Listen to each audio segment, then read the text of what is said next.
My recipe for healthy vegetable soup with potatoes is exactly what you want to make if anyone in your home is feeling under the weather.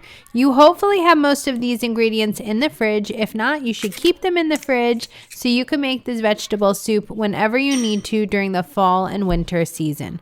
All you need to do is add all the ingredients to a large pot on the stove, and that cooks for about 10 minutes while the butter melts down and all the spices and carrots and celery and onion and potatoes, all the flavors kind of meld together. The Italian seasoning blend tastes really good and is definitely a shortcut, but you could use whatever spice blend you have in your pantry. The next thing you want to do is cover.